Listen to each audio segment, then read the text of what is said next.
Hello and welcome to Newsroom series on Channels Television. This edition that focuses on Nigeria's southeast. I am Bukola Koka, and we start off immediately with the celebration of the International Women's Day, a day set aside by the United Nations to celebrate women under the theme, Invest in Women, Accelerate Progress. This year's theme was coined to turn the spotlight on the many crises the world is facing, ranging from geopolitical conflicts to soaring poverty levels and the escalating impacts of climate change. The United Nations campaign for 2024 is Inspire Inclusion, with the belief that these challenges can only be addressed by solutions that empower women, and investing in women can spark change and speed the transition towards a healthier, safer, and more equal world for all. In Nigeria, wife of the president, Mrs. Oluremi Tinubu, says this is the time to invest in women more than ever, accelerating progress in any sphere required that women have to be more involved.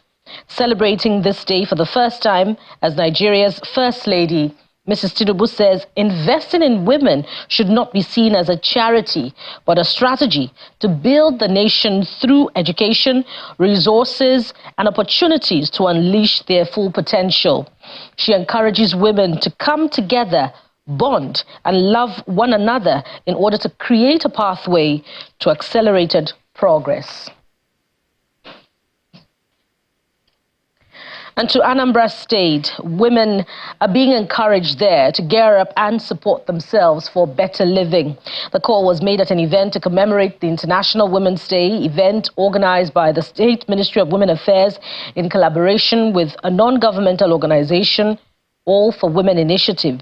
Speakers at the event want support for women to go beyond empowerment initiatives. The International Women's Day is a globally celebrated day that draws attention to the challenges facing women and the girl child while calling for action towards addressing these challenges. The 2024 Gear Up Summit in Awka, the Anambra State capital, is celebrating women from different walks of life. Convened by the State Ministry of Women Affairs in collaboration with All for Women Initiative, a non-governmental organization chaired by the former Minister of Women Affairs, Mrs. Josephine Aneni. They are worried that a large percentage of women in Nigeria is yet to attain an appreciable level of equitable access to education, healthcare, and economic freedom as observed globally. Nobody is going to allow you to take their space. Nobody is going to move for you. So you have to get up. You have to put up your streets. You have to stand up and take your stand. You have to have a vision. Where do you want to be? Where do you want to reach? What do you want to do? Nobody is issues. Nobody will ask you. You have to decide on your own. Meanwhile, participants believe that an empowered woman will ensure stability in the home and society. If the woman is empowered and empowered, the family will obviously follow suit, and our society and our world will progress to a better place for all. This is also in line with the objectives of this year's theme of UN International Women's Day. Counter in, invest in women, and accelerate progress. Wife of the Anambra State Governor, represented by the Commissioner for Women Affairs and Child Development, rallies women to first love themselves. We are celebrating ourselves. There are a situation where wherever you are, promise yourself today, from today onwards, I will love my fellow woman sincerely. Can we say that?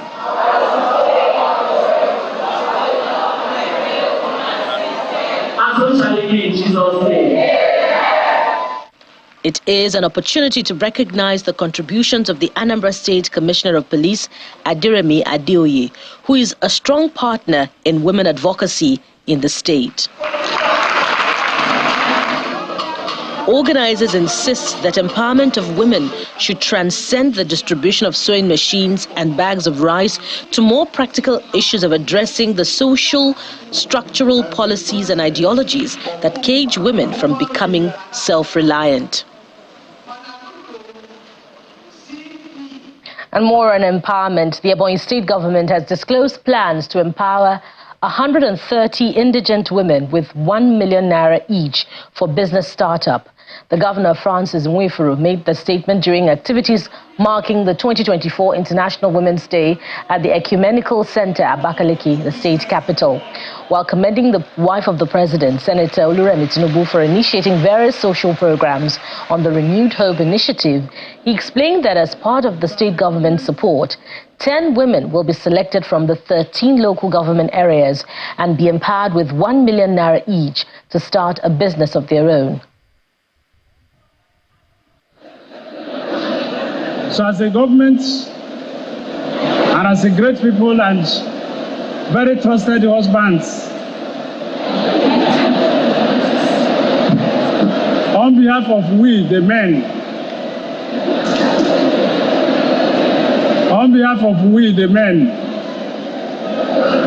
we will support the program by getting 10 indigent women who are willing to start up a good business of their own.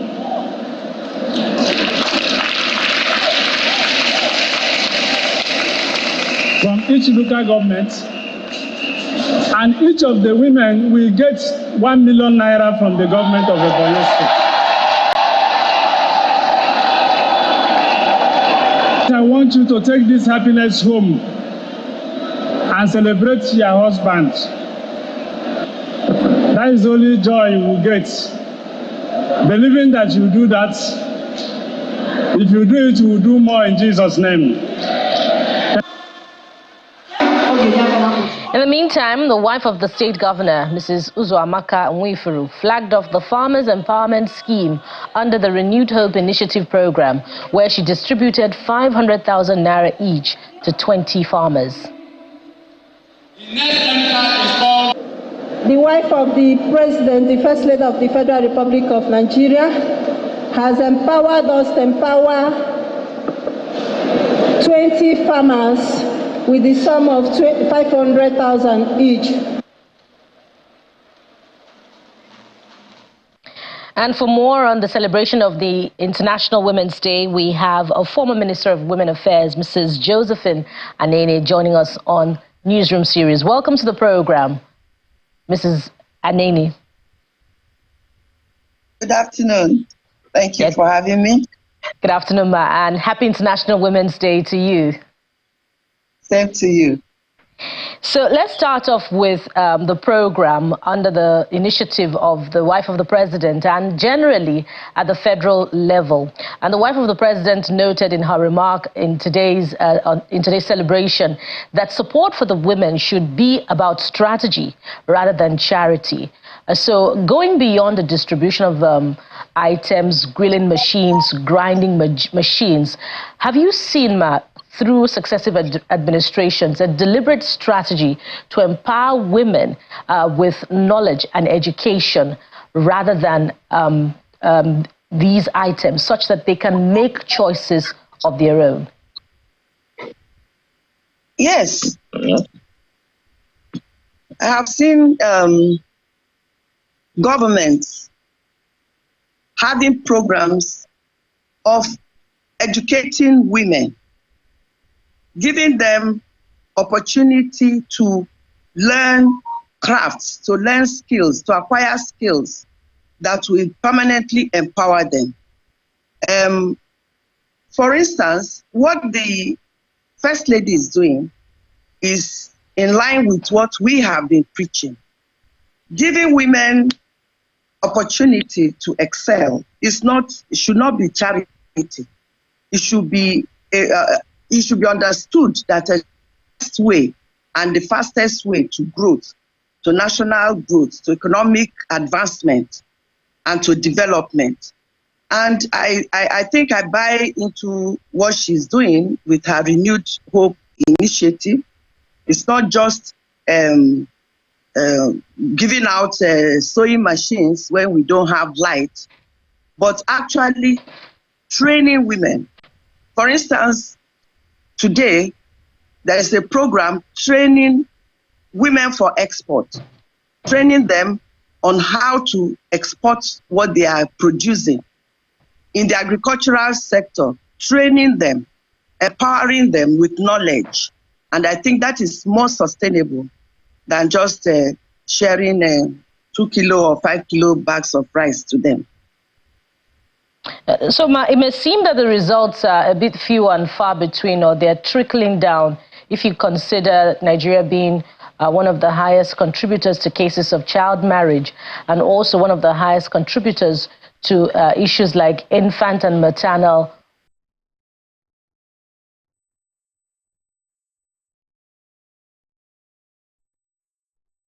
they really require to stand on their own. I remember in the past government, especially in the Jonathan government, we understand, you remember that there was deliberate effort to educate the girl child, to stop early childhood marriages, to increase, to discourage women from, get taken in when they are not mature enough to have children. All this was done through education. And a lot of NGOs, I must give kudos to the NGOs in Nigeria. They have been working ceaselessly and tirelessly in advocating and actually working towards making sure that education is prime for the girl child. It's taken as a priority for the girl child. And I think things are improving. It's a vast country, as you said, and things are not moving as fast as we would like it to be. But remember, when you are doing interventions like this, they are not overnight. It takes time. You will start seeing the results in 5 years, in 10 years. But as long as the systems are put in place and people are consistent and there is no back and forth and somersaulting of policies, you will find that at the end of the day, we will get there, albeit slowly, but we surely get there. Well, getting there and continuity is what some may debate as not quite feasible, or feasible is not the word now, not quite discernible so far. But speaking of improvement, one of the things that women would love to see is more representation at the leadership table. And this speaks to the gender bills that have been reintroduced in this 10th Assembly. How far do you see these gender bills going if you base it on the character and the outlook of this 10th Assembly? And related to that, what should women be doing now to position themselves to ensure that the gender bills sail through this time? If the women had not been proactive, and if the women had not realized that they must take their destinies in their own hands, those bills would not have been represented now. When those bills were thrown out, you saw how Nigerian women from all walks of life, all the NGOs in Nigeria, came out and picketed the National Assembly and made enough noise to attract attention and made them know that enough is enough, and women were no longer willing to take it lying down. Women stood up, and so the 10th Assembly is advised. Anyway, they know that they cannot play with the women and the wishes of the women. I'm sure they will sail through because the pressure is on, and the pressure will continue to be on. And luckily, we have a first lady who has been a senator, who has been a governor's wife, who has been advocating for women empowerment. So with her and the minister and all the NGOs that are on ground, I am sure those bills will sail through. Women are no longer waiting to be given. They are now getting up and positioning themselves. They are taking their destinies in their hands. And so, even when appointments are still looking, not as much as we want to see, you will find that women are not taking it lying down. They are not keeping quiet about it. And I'm sure, you may say, like you said, that the progress is not discernible. But I think that with my experience and where we are coming from, I can see clearly that a lot of progress has been made. Well, the expectation is that the bills will indeed sail through, and we hope that there will be another opportunity to bring you back and say that you indeed said so. I want to thank you very much, yes. Mrs. Josephine Anene, former Minister of Women Affairs. Thank you for your time and contribution. And again, happy International Women's Day. I wish you a happy day. You're already looking very happy. May the happiness continue with you in Jesus' name. Amen. Thank you, ma'am.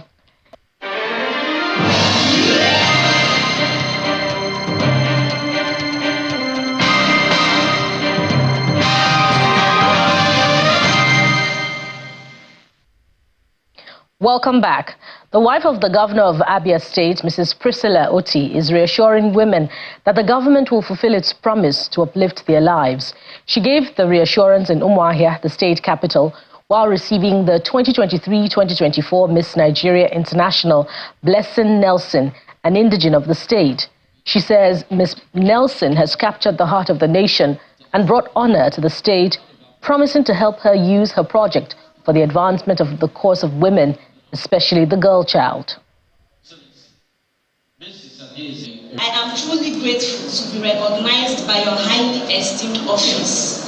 This is the biggest motivation for me to do great exploits with my crown and personality. Furthermore, I want to appreciate the great works and achievements of our creative and hardworking governor, His Excellency, Dr. Alex Chioma Oti, who has, within the last 8 months, proven to be God-sent leader to the God's own state, Abia. Your Excellency, ma'am, you will recall that I paid a courtesy visit to you October 2024 while I was preparing to go for the grand finale of Miss Nigeria International.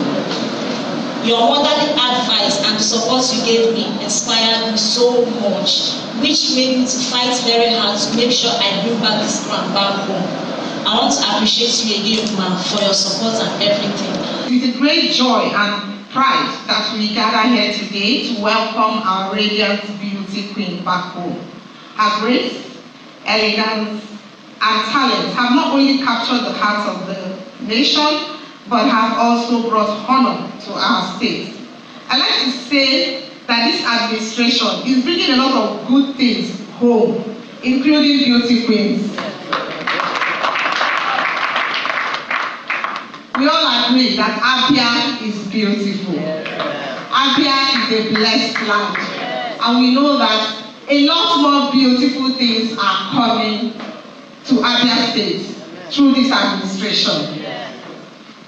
As she returns home, adorned with her crown and such, let us celebrate her achievements and the journey that has led to this moment. She has not only represented our state with dignity and poise, but has also served as an inspiration to aspiring young ladies. Dr. Martins, okay, Justice, round of applause. The Southeast chapter of the Nigeria Labour Congress, NLC, and the Trade Union Congress, TUC, have proposed 540,000 naira and 447,000 naira respectively as new minimum wage for civil servants. The proposal was made known during the Southeast Zonal hearing organized by the Tripartite Committee on National Minimum Wage in Enugu State. According to the TUC chairman, Ben Asogwa, any governor who fails to implement the law of the minimum wage should resign or leave office rather than the fine of 250,000 naira, which is easy to pay. Of audits Members of the Nigerian Labour Congress, Trade Union Congress and other unions from the 5 states in the Southeast region gather in Enugu for the Southeast Zonal Hearing organized by the Tripartite Committee on National Minimum Wage. The 37-man Tripartite Committee on National Minimum Wage was set up in January this year by the federal government, comprising various subgroups from regions including governors who are the implementers of the body's decisions. Professor Chukwuma Soludo of Anambra State, who leads the group of Southeast state governors, was represented at the hearing, and he sets the tone by appealing to participants to be clear in their demands. It beholds on you to look at it, whether the 30,000 naira minimum wage of 2019 is still tenable now. You look at that, you look at the frequency, whether it should remain 5 years or less. You look at that, you look at the exemption. These are areas of which we feel that as workers in your own right, you are the one that wears the shoe, and you know how it pinches you. In April 2019, President Muhammadu Buhari assented to the National Minimum Wage Act 2019, which made it compulsory for all employers of labor to pay their workers the sum of 30,000 naira as minimum wage, a victory for labor unions who have been clamoring for the increase for years. Now, they believe the figures must change yet again with the current realities in the country. The Southeast Group is proposing an increase to between 447,000 naira to 540,000 naira. Our stand is that 540,000 as a minimum wage could do a little good to the workers of Nigeria. Also, we are saying that the minimum wage should be reviewed every 2 years. That's also the position of NLC. The issue of 5 years is no longer fashionable. Other union members like the NMA give their backing.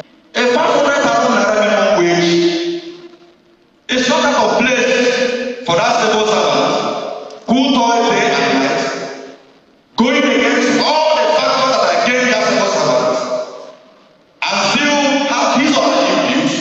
And at the end of the month, 500,000 naira minimum wage at least would be the man that asking for too much from a government that is responsible, that is responsive, that we believe has the money to be able to do that. The labor unions are hopeful that the federal government will approve their new figures being proposed and call for the resignation of any state government who refuses to pay when it comes lawful to do so.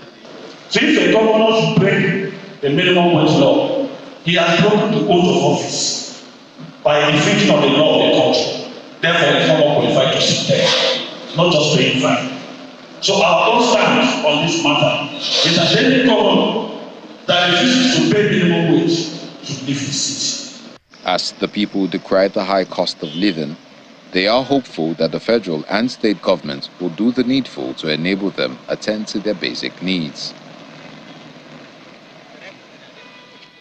The governor of Imo State, Hope Uzodimma, has assured workers that in no distant time, the economic hardship experienced due to some new policies put in place by the Tinubu-led administration will soon become a thing of the past.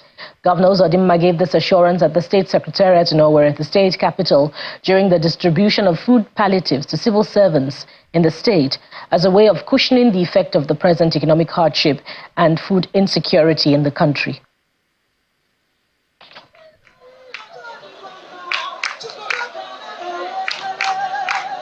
The Imo State Governor, Hope Uzodimma, arrives at the State Secretariat in Owerri. He is received by the head of service, Mr. Raymond Uchioma, senior members of the state civil service, as well as civil servants. This is the first meeting between the governor and workers in the state since his re-election in November 2023. The head of service highlights some of the state government's policies and programs which have had a positive impact on workers, the latest being the provision of food palliatives to cushion the effect of the harsh economy. Your Excellency, you repainted all the buildings in the Secretariat and provided water and changed all the sanitary wells and provided all that we need to have a clean and comfortable environment. You did this for us because you look forward to having a close relationship with your workers. And we want to tell you, what you have done has placed me in a comfortable position to speak to the National Council on Establishment that we have the best secretariat in the country, we have the best work condition, we have the best attractive environment and means of going to work. We are here to flag off the distribution of palliatives to Imo civil servants. What we promise you, Your Excellency, is diligence, commitment, and an ability to contribute also to the commonwealth of the state and the commonwealth of the nation. Meanwhile, Governor Uzodinma assures the workers that the economic policies of the Tinubu administration will bring relief to the people. At the state level, Governor Uzodinma announces the establishment of the Imo Marketing Company, a food and welfare agency saddled with the responsibility of providing food items to indigents across the 27 local government areas at affordable prices. I have strengthened Imo Marketing Company. I want you to be a civil servant who will not lack. We are going to invest a lot of money into producing our own food. We will produce what we will eat and eat what we will produce. But before that is done, I'm going to bring enough foodstuffs through Imo Marketing Company. We are going to operate a voucher service where that you can go to Imo Marketing Company, buy food with your voucher and pay at the end of the month. And finally, troops of Joint Task Force Operation Southeast, Operation Udoka, have destroyed the Supreme Headquarters as well as the Command and Control Center of the proscribed indigenous people of Biafra and its armed affiliate, Eastern Security Network, located around Osu and Ihiala local government areas of Imo and Anambra states. According to a statement issued by the Nigerian Army, the Mother Valley, which is about 5,000 feet below sea level, was raided by the Joint Task Force comprising the Army, Navy and Air Force, the Nigeria Police, DSS and NSCDC officials. During the raid operations, the troops recovered and detonated improvised explosive devices and various types of obstacles. And that sums it up on Newsroom series today. Thank you for watching. Join us again, same time next week for another round of editions. I am Bukola Koka. Bye for now.